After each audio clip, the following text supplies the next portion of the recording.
And today we are joined by the CEO of American Federation for Children, Tommy Schultz. Tommy, thank you for joining us. We appreciate your appearance on the program. Thank you, Dean. Excited to chat today. Yeah, me too. There's a lot of things that I want to get into, and I've talked a little bit about this poll that came out towards the end of September, and I think your group had some involvement in it. And it shows some interesting numbers in terms of the way the country is responding to school choice. And I would like to throw some of these numbers out and get your take on them, and Sure. maybe have a conversation where we can dive into it a little bit. This first number jumps out and grabs me. 73% of voters believe school choice should be open to all families. 73% that's a big number that, if we're talking Congress, that's a super majority. Uh, Now, are you surprised by this? Did you see this coming, or does this shock you? I'm not surprised because we run a series of polls at the national level and at the state level on this issue every single year, partly because, as you referenced sort of in the introduction about our work, we get involved in elections. We get involved in passing laws. We're constantly working with lawmakers and talking to voters about this issue. We've always seen sky high support for school choice. And so when this new poll comes in showing 73% overall favor this going to all families, well, it's funny or surprising because how many other issues in American life in our domestic politics do you find something polling above 70% anymore? Yeah, People always talk about the high-minded idea of an 80-20 issue. This is pretty darn close to an 80-20 issue. It's also why we've seen tremendous electoral success in the races that we get involved in. I mean, we're winning 70% of our races on average at the state legislative level, and we're beating nearly 70% of the incumbents we take on, which most incumbents win their election 95% of the time, right? So we're doing like 18 times better than the average when you're talking about taking on a sitting lawmaker. So that's I cool. wasn't surprised by these findings.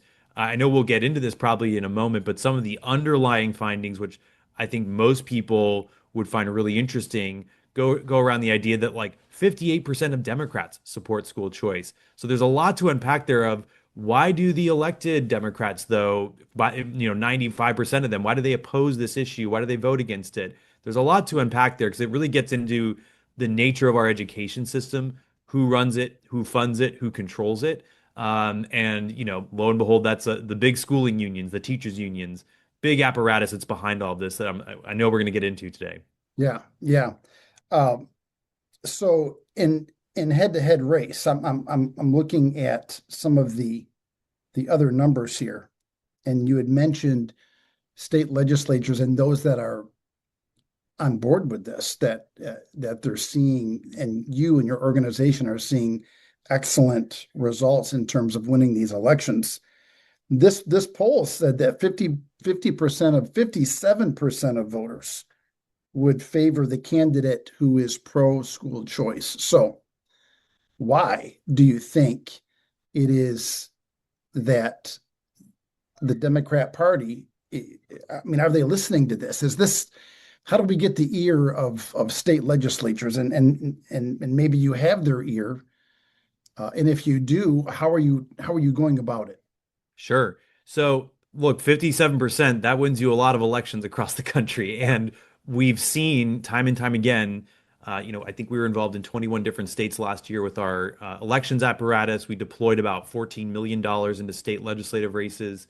And at the end of the day, what you typically find is when you're getting the message of school choice in front of voters and you're showing a contrast between a candidate who supports it and a candidate who doesn't, a candidate that wants to allow parents to choose the best educational environment for their sons and daughters, that wants to keep tax dollars going to their child's education versus to some mysterious blob or school district building that maybe 40 cents on the dollar makes it to the classroom if you're lucky. When you bring that message to voters, it's a winning issue. And so what we've also seen too is the candidates that really double down on this, right? We've seen it with Governor Abbott and Governor Ron DeSantis and others who they make this their number one priority when they're talking about education. It's just overwhelmingly favorable, especially with parents, right? Especially parents with kids in school. And then within part of that poll, we saw that with where it's like when you actually break it down by who has kids in public school or private school, you name it, overwhelming, even a bigger jump in support. So at the end of the day, to the heart of your question, why do certain elected Democrats oppose this? We're the largest school choice advocacy group in the country, the only one that does elections. We deployed about $38 million in total across all of our different entities last year. I typically ask people when we're talking about who is our opposition, that is the teachers' unions. Better moniker would be schooling unions because they're not just organizing teachers, they will organize PhD graduate students at a university. They will take, I mean, any warm body who will pay them dues. I ask folks, how much do you think the unions bring in each year? Typically the question or the response I get to that question is, oh gosh, maybe 100 million, 200 million, 300 million. And I usually jokes and say, you guys were close, but it's $3 billion on average that they're bringing in. So that sort of machine, that sort of apparatus, which is 100 times bigger than our enterprise, and yet we're still beating them in 70% of the elections. Okay. It shows this David and Goliath battle that, particularly within Democratic politics, it is very difficult for a Democrat to stick their neck out. And we talk all the time with Democratic lawmakers in the state legislature. There's many that do come out and bravely vote against the unions. What typically happens is that they get a tidal wave of funding to their opponent in the Democratic primary, or if there's an open seat, let's say that brave Democrat was term limited, and there's an open seat, the unions will clear the field of anybody who even enters into the race who may or may not, or who even slightly supports the notion of like charter schools, right? Which is a pretty, a light version of school choice in a lot of ways, because it's still run within the district and public system oftentimes. So that's where it's just the unions have their boots on the neck of the Democratic machine. I mean, again, $3 billion that they're deploying across all of these political causes, either direct campaign contributions, but also when you look at their actual, there's labor filings that they have to do with the Federal Department of Labor. When you really pull those filings, you get to see the apparatus and the machine, the consultants, the polling that they're running, how they're really manipulating and managing school board elections across 13,000 school districts in this country. You do get to just understand how much of our education system is dominated by their funding, and thus there's going to have to be a real riptide change in a lot of places in this country where you hope a governor on the Democratic side of the aisle will step up and say, I'm going to buck the union trend. I'm going to go against them. I'm going to win. And I think that was when the dam will potentially break, in that people may realize that, gosh, this is a winning issue for parents in my district. Well, I shouldn't be afraid of the funding that may come after me, because again, it is a winning message. But it's going to probably take some time to like figure that out. And so, yeah, when you have this union machine that is so much, even at the Supreme Court, during one of the big cases that they went through around right to work and union funding and dues, requiring people to pay dues via state law, right? What they argued at the Supreme Court, I forget which justice, kind of posed the question to them, saying, well, to be clear, all of your funding that you deploy is inherently political. So when you say you're doing representational activities and the line item is like $300 million, it's like you are necessarily representing teachers by influencing politics, right? Their own lawyer admitted that. Wow. And at the end of the day, during this Janus decision, which I believe was 2018, the final kind of thing their lawyer said, which was really ominous when you think about the timeline, they said, look, if this Janus case goes against us and that every state in the country theoretically becomes right to work, we can't mandate dues from teachers, they can opt out of paying dues. They said there's going to be an potentially, I think the exact quote was, an untold specter of labor unrest in this country. What happened 2 years later, Dean? We had teachers walking out of schools in some places for 2 years, right? I mean, they've been laying the groundwork for all of this, the walkouts, the strikes, the COVID strikes, essentially, that they implemented. And what happened because of it? They got an extra 193 billion from the federal government, from the taxpayers, for COVID reopening and learning loss. Guess what? Our test scores are worse than ever. They didn't open schools for in some locations for 2 years.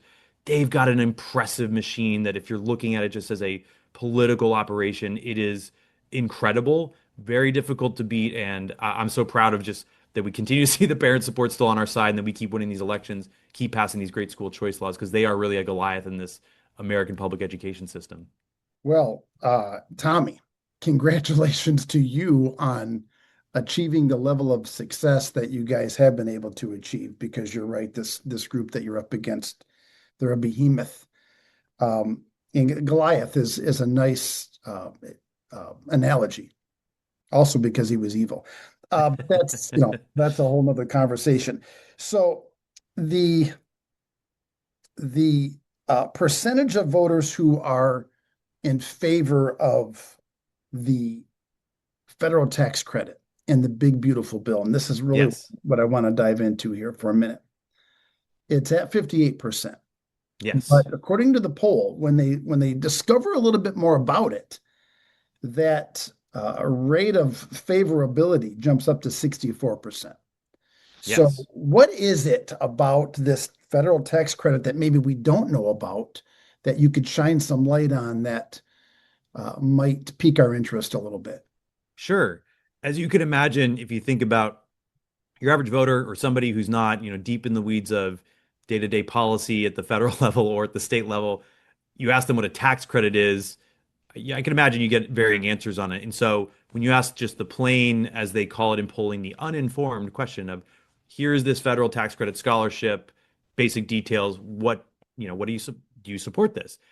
Pleased to see 58% on a very new policy. People support this overall. But again, going into the underlying polling here too, when you look at parents with kids in school, that number is actually 66%. So that's a really important voting block in American society, right? I mean, I forget the numbers, but it's something like, 30 million parents probably with kids in schools in America. That's a huge voting block when you're talking about, and also a motivated voting block, potentially a single issue voting block at the end of the day.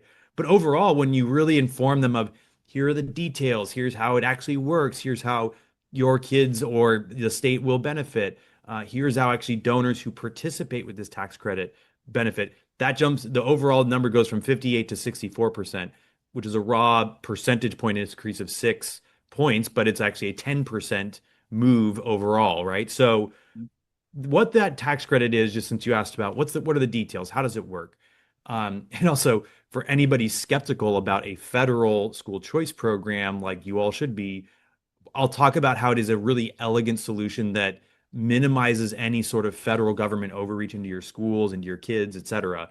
So this is a tax credit, meaning it is operated out of the Department of Treasury. This is not something that the Department of Education oversees. Many people became aware of some nefarious things that the Department of Education does, especially when the Obama administration really was pushing the lever on the Department of Education to get public schools to wrestle or well change frankly discipline policies, Mhm. or they were pushing grant programs that had strings attached, the race to the top program, et cetera. So with those lessons in mind, we said, well, if there's something out of the Department of Treasury and it's just an IRS credit, it's going to be a much shorter law. You can't attach like superfluous things to it because again, it's black and white sort of tax law. Therefore, really a clean, elegant solution.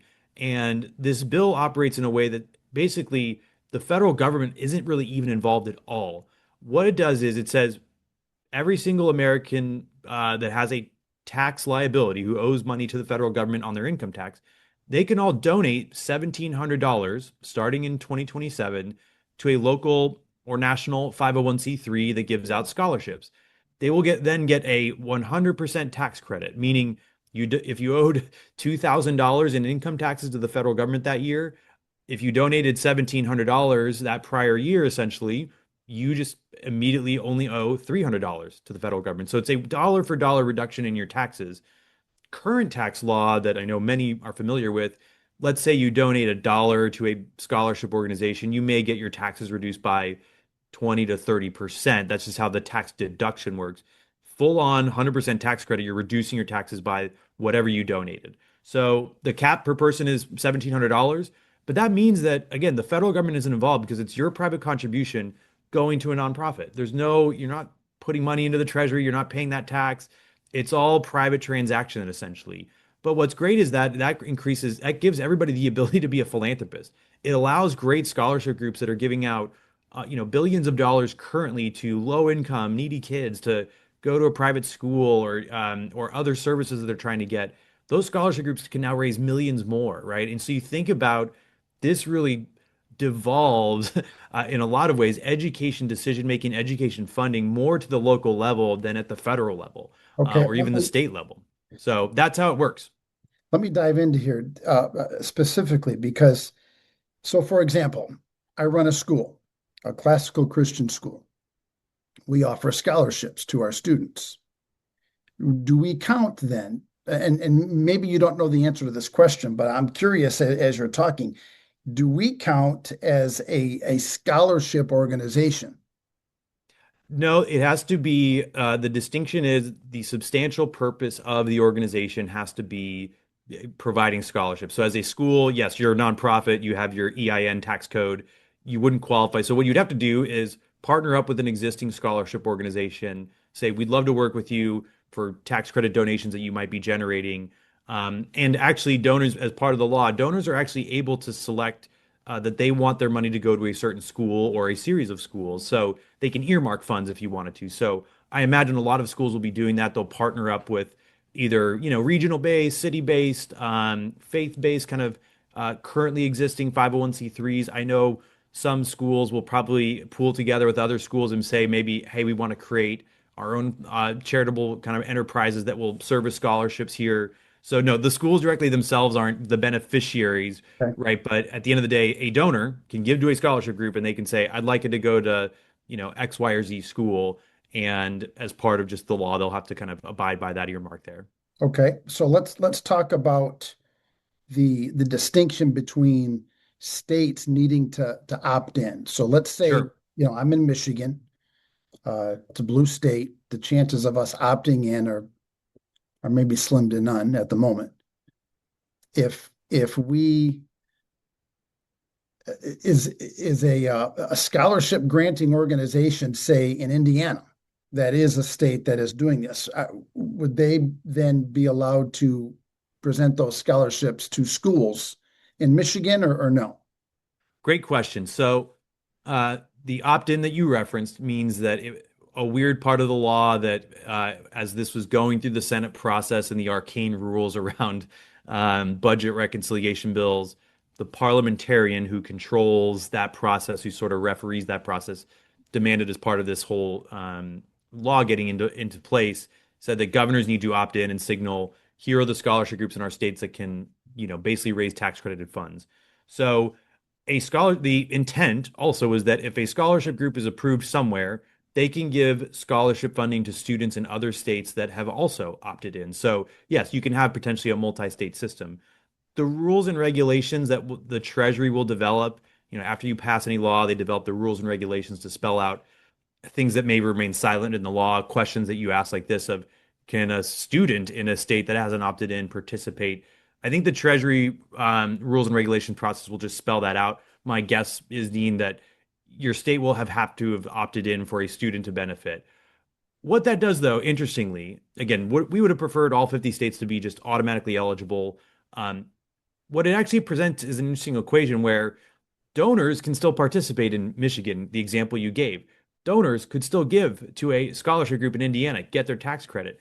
And when you think about that, I mean, gosh, uh, that would mean for the governor in any given state to say, I won't opt in. I won't essentially let my local nonprofits who are giving out scholarship groups, they can't benefit.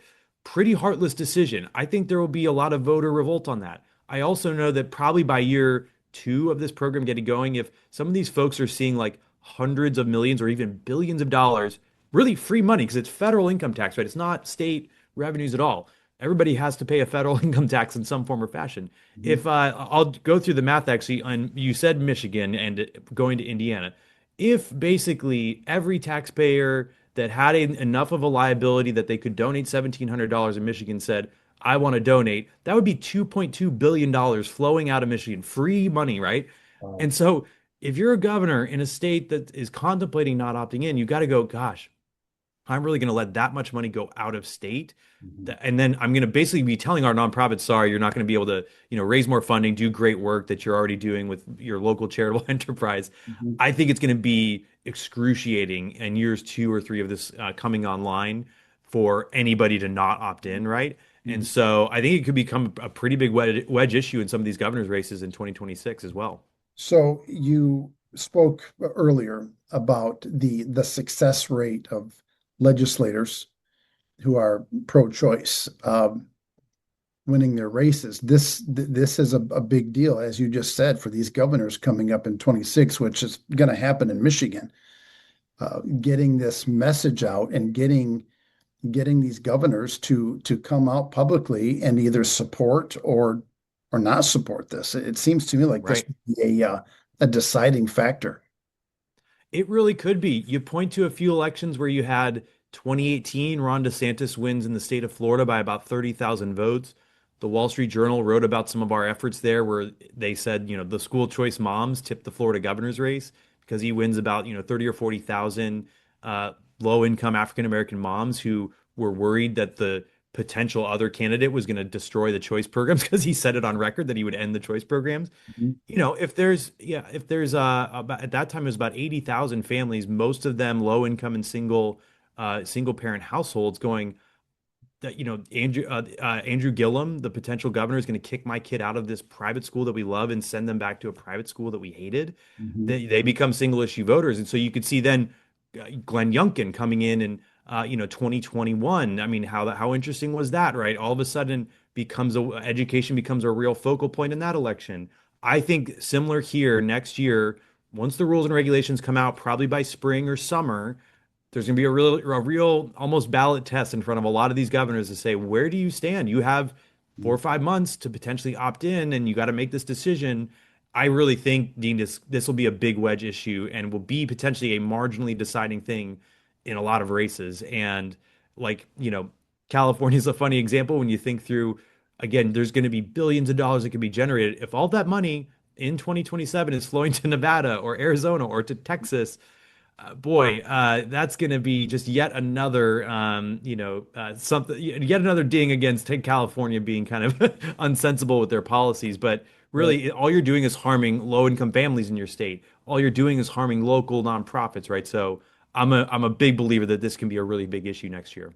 Okay. The more we talk, the more excited I get. Good. The reason is because I have, publicly on this program, I've said I don't know where I fall on the school choice debate because, as I said, I run a school, and it's my opinion. I believe that everybody should have an opportunity to choose where they want to go. And the reason that I've been hesitant in getting on board the bus is I don't want the government putting their hands in the pockets of this school and then saying, "Hey, we're Right. going to give you money, and then we're going to dictate what you do, what you teach, what curriculum you use." But as you talk, this is not that case. Right. This is And we already do this at the state level where when we pass state level school choice laws that allow for state level funding, not your local funding, usually state level funding to go to kids for scholarships, we are very rigid and we are very firm that we don't want the intrusive government kind of mingling within how you operate your private school, your hiring practices, your curriculum. We don't want any of that. And even when some of these states require testing, we don't want a private school to take the public school state test because that Mhm, again in essence means you're having to change curriculum. mhm, Some private schools in some states already have to take that just by current law, but we'd really just say no, they're already taking the map test, the Stanford test, the Iowa basic test, all these things. We'd rather you just submit that testing data just because it's just easy, you're already doing it. mhm, This federal one has even fewer intrusions, if you even could call it that, right? Where because this is the operating entity is the scholarship group, the main thing that you just have to verify is income of the parents that are getting scholarships. The law has a quirky formula housed within the federal government, urban development kind of cabinet agency that says basically the first 90% of incomes up the income ladder are eligible. So your theoretically richest 10% of families wouldn't be eligible to receive a scholarship, but that's still going to cover, well more than 90% of families in most cases. mhm. So at the end of the day, there's really going to be minimal strings again. And that's the elegance of why we put it as a tax credit and in the Department of Treasury, because this is tax law. This is about contributions. Same when you donate currently to any church or nonprofit, you name it, pretty minimal regulations other than here's how much you can donate and claim benefits on your taxes from. And the nature of this law too is that unlike other sort of tax credits that are out there, let's say electric vehicles, and there's a few other ones where you are sort of personally benefiting from, you purchase something, your taxes get reduced for that purchase that you made. This is a true charitable contribution. So you're giving it away to another kid. You're not receiving any benefit other than this kind of reduction in taxes. So in our view, it's a really elegant solution to keeping the federal government out of our, intrusively out of our schools. Everybody obviously has to abide by civil rights codes and acts and things like that. We don't want kind of overreach in any sort of way. Mhm. We just really want to help as many kids as possible. Because again, our test scores are at the rock bottom levels. I mean, lowest we've ever tested for our 12-year-olds going back to 1990. So I mean, we've spent $20 trillion in our K through 12 system, and our kids have literally gotten dumber. We have to make some big changes. I think this will lead to the golden age of education in America, in my opinion. Mhm. I agree with that statement, 100%. And I am, I think for you guys and your involvement in this, are you seeing some backlash from the NEA and from the American Federation of Teachers? And are they coming after you at all? Oh, they're always furious at us. They are, I mean, they're doing, weekly webinars about this horrible federal voucher program they keep calling it. Again, it's a tax credit for, scholarship donations, Mhm. different mechanism and whatnot. They're just they can't believe that this passed. They can't believe that this will potentially have a major impact on day-to-day decision making for parents. Because really, when you put parents in control of their kids' funding, versus the union and the district apparatus, this $1 trillion education system that runs our kids' lives for, 13 years. When you're really putting parents in charge of their funding, that's when the unions go, uh-oh, we're in trouble. Florida is actually kind of the bellwether, weather vane example on this, where they have now the most expansive school choice, education freedom system for K through 12 in America. Lo and behold, what happened the other year during the election? The Miami-Dade teachers unions almost got decertified because the union memberships had dropped so low. And Right. so when you think about the knock-on effects of, gosh, if 15, 20, 30, 40% of kids are freely choosing schools versus the arbitrary zip code lines that the school districts draw, that some politician and bureaucrat draws. Whereas no, no, no. If a parent is fully in charge of that, why do you need the unions, right? Or why does this apparatus even exist? Private schools aren't getting unionized. Unions are trying to go after charter schools. They're figuring out every way to go after them. You can just start to see where when parents are in control of the funding, that hurts the unions, either their pocketbooks or their membership levels, or just their ability to have any influence on K through 12 decisions. So Yeah. it's a watershed moment come 2027 for the unions. Well, let me ask, I'm looking at the clock and I see time's ticking away. I want to ask you one more question. Sure. How do we, is there any advice you can give us? Again, for people like me who live in a blue state, how do we put heat on to the governor's race? How do we get these guys on board? Sure. You can visit any of our materials. Federalscholarships.com is one of our kind of main federal school choice landing pages that we've put up, or schoolchoicenow.org. You can go and just reach out, sign up. We'll get you involved. We plan to do a big mobilization next year in a lot of these races, getting people aware of the stakes, getting schools, parents, you name it, organized and aware of what this could mean for their schools. Most private schools in America, I don't know the breakdown of how, the school is that the school that you operate is, but most financially, on average, about 40% of kids are on some form of financial aid, either school-based fundraising or potentially outside scholarship groups. If you think about how the unit economics changes, where what if that 40% is now being covered by these private donations from this federal opportunity or Mhm. your own state level choice program, you can expand your school, you can serve more kids, you can give healthier scholarship levels to the lowest income kids, right? It's going to be a real, revolution in the way we do education in America if we get this right. And so we really need to make voters aware of the stakes there, and also these governors to be aware of the backlash that they could receive if they're going to tell great scholarship groups, great schools that, oh, sorry, I'm going to let all this billions of dollars flow over across our borders to some other state. This could be a really important issue, and I think a big signal that this is the end of teachers' union dominance in America. I love that. I love that statement right there. That's a biggie. Tommy Schultz, Thank you for joining us. I've got to tell you, you have explained this better than anyone who I've asked. Your definitions were straightforward. They were clear. I feel better about it personally. Good, good. Well, tax policy can get a little complicated, so the plain language of the law that we were, really involved with drafting with some of our partners, and the impact that this can have. And frankly, this is built off of other state models already in existence that are Okay. working. And when we were talking to the federal lawmakers about this, they saw what Florida was doing. About 18 other states have a tax credit model like this.